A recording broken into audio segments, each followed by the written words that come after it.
Hello and welcome back to another project video. This week I painted my Games Workshop Realm of Battle. So I've had this lying around for almost 10 years. Jeez, man, when I recall back, I wasn't even 30 years old when I bought this. Just a little youngling, my late 20s. I think only married a year or two. Recently moved to the United States and still embroiled with immigration. I have a pretty good memory for the stories behind models and my collection, and I distinctly remember asking my wife if I could buy this kit while we were swimming in a pool at our condominium, and I don't think we played more than 2 games with the board. Kind of enjoying the novelty of our first Keurig coffee machine, and I think it was like my birthday. And that was one of my gifts, and Mrs. Hooves was using a very heavy magic army.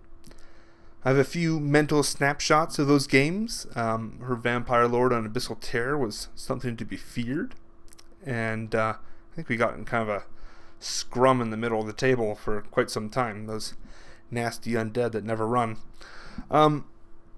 Never really used this table to its full potential. So, however, in the years since, it's really just sat in its beautiful, pristine bag, not being used. These boards certainly have their downsides, as well as their, benefits as well. But it's a shame not to use it, especially given the cost of the board.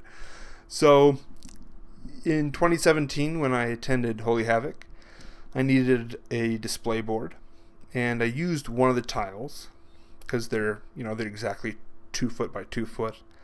And a couple weeks back, well, a month or two at this point, this is before I moved. But when I rolled on my random chart, I came up with a terrain feature, and that's kind of one that I can choose something on my own. I'm not going to list every single terrain feature and roll for that. So I thought I'd do the rest of the tiles. Now, when you watch the tutorial by Games Workshop, they do stress that they recommend that you paint all the tiles simultaneously. And there's good reason for that, namely to keep things consistent. The colors I chose are pretty much what the tutorial used, and fairly neutral, kind of dark gray to like a lighter brown. And this is the tutorial for the Shattered Dominion, which is the Age of Sigmar Realm Battle table, but it's the same principles. So I also decided to paint a small hill that had been lying around for a long time. No surprise there. And I figured that I could use the exact same steps to paint that as well. So I'm actually doing 2 projects.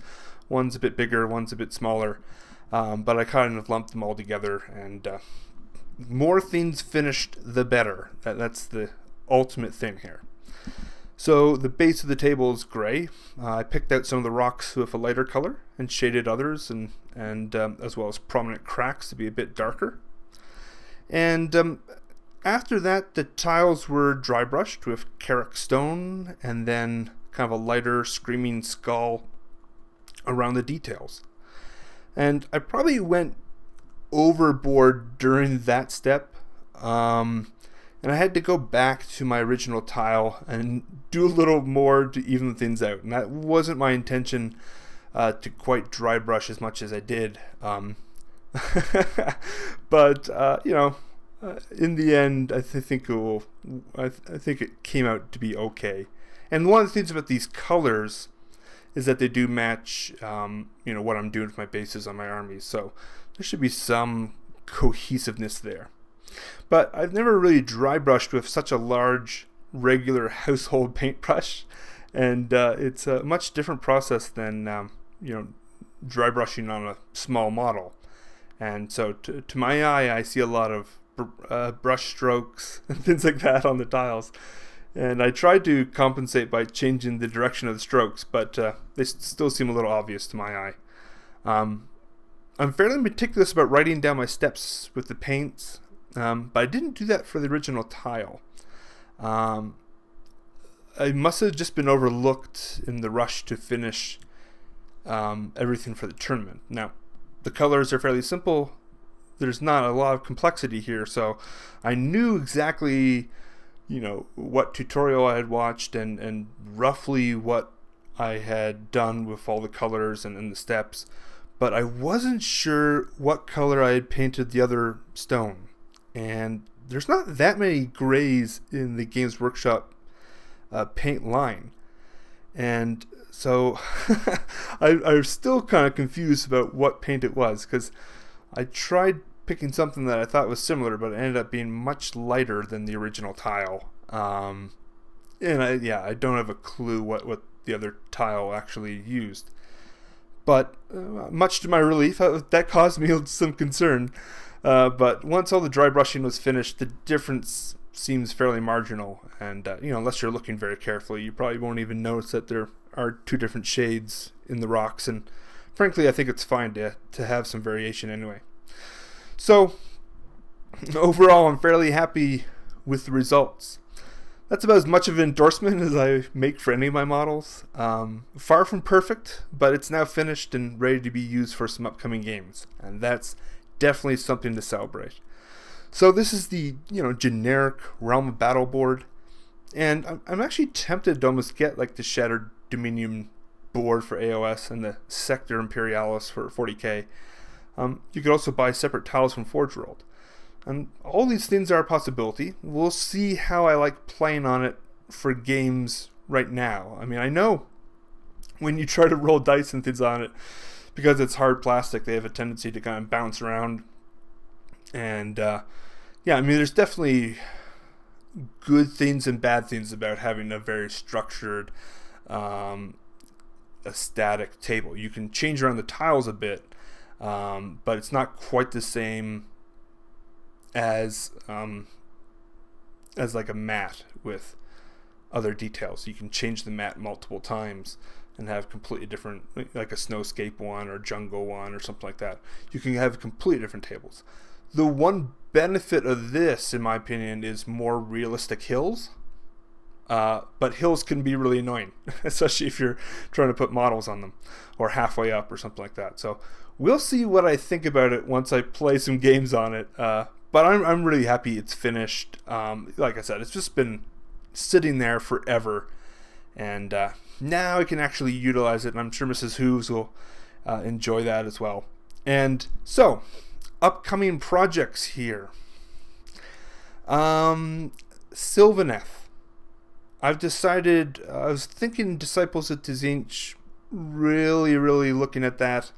Some blues, some nice armies. Those models are just terrific. I don't have a lot of them. I don't have a lot of Sylvaneth either, and it's a good army, like a army of order, and most of my other painted armies just happen to be kind of chaos at this point, through no fault of anything, just kind of random, and so that would be good to get like a full Sylvaneth army. I don't know if that will really match this board. I certainly have some of the trees that I can put down, and we'll see how plastic trees do on the plastic board, and how many I can put down, because Sylvaneth use a lot of trees. So that would be kind of an intermittent project that I'll be building up. I just bought some Sylvaneth off Vince Venturella from Warhammer Weekly, so that would be pretty cool. And then coming up would be Sisters of Silence.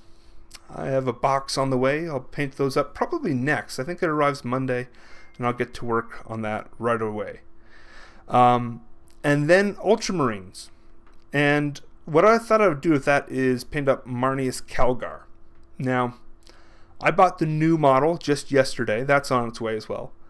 And I have the two older versions of Marneus Calgar as well.